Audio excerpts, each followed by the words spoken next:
I'm extra loud, and I don't need improvement. Fell asleep, a man woke up superhuman.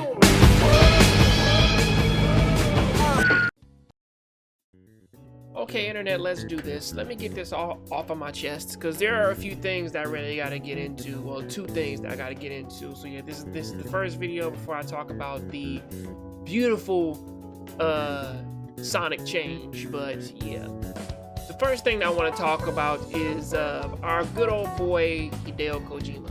Now, mind you, yes, recently he just put out a interview of basically the reason why he thinks that Death Stranding, why it didn't do so well in America, and his reasoning being is that Americans, we love first person shooters and whatnot.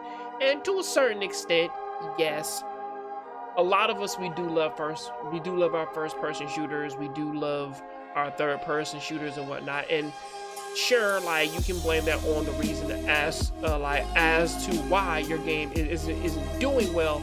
But at the same time, that's genre. I mean, think about it. If our man went out and Super Mario Brothers came out, right?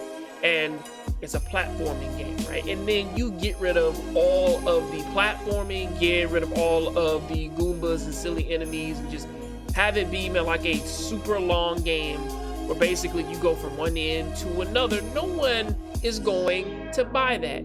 That series would have been dead in the water like its first week.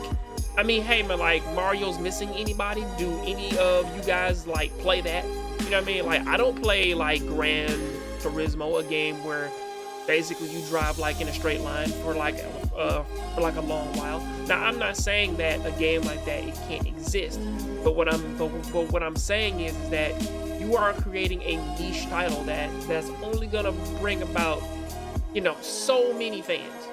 On top of that too, you would think that him being a game developer for years and years and years, that he would kind of realize that no matter what the gamer is, no matter who the gamer is, right, we all kind of need something to break up the context of the boredom, because every game has a gameplay loop, all right?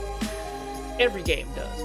And basically the trick that every developer learns when dealing with the gameplay loop is doing things to keep the gamer satiated as they play their game. And sadly, Death Stranding does not have enough there to basically satiate enough gamers as they play it. And I know in my previous video I brought up Shadow of the Colossus, but here's the thing. Shadow of the Colossus, that game is interesting to people because of the fact that even if you're just riding for a long while, like on your horse trying to find the Titans, when you find the Titans, you actually kind of have to find good ways to kind of traverse them and actually kill them. So that's kind of the mastery that comes about whenever you play that. It's not just, well, I plan my area from one place to the next. I mean, people do that when they play Fallout, but I'm like, Fallout still has combat. Fallout still has interesting little conversations with like little characters, tiny little mini missions, and things like that go from one end to the other. I mean, sure, most of Fallout New Vegas and Fallout 3 is mostly walking around dilapidated areas and whatnot, but there's still stories to be told. There's still interesting back and forths and interactions you can have. So there is something to keep people interested, right? But that's a problem though, right? Death Stranding, even if he made that game perfect, even if it has combat in it, even if it has sneaking in it, you didn't put enough of it in there to keep people interested. So yeah, sorry, we didn't like your game.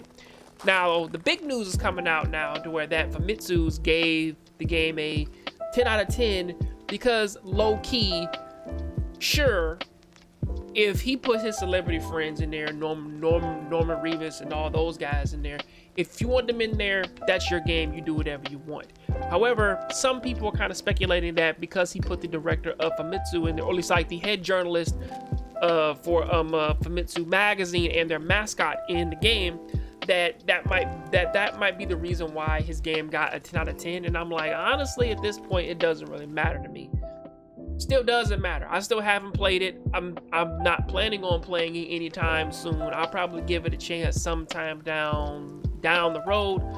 But as it stands is like, yo, if you're gonna make a game, whether it has cutscenes, whether it has anything in there, just be sure to make enough gameplay in the middle to kind of keep people satiated enough to kind of play your game. Because the crazy thing is that, you know, it's like that you would think that it would be difficult, because again, people put up with Metal Gear, and I'm like, people put up with a lot of bad controls from all the Metal Gear games, from Metal Gear 1 that people still defend, and I say I'd rather play Twin Snakes because first person aiming is amazing.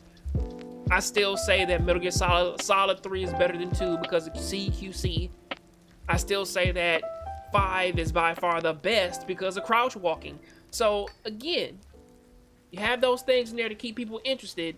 The game just might do well, but that is what I gotta say about that. Tell me what you think about this in the comment section. I'm out.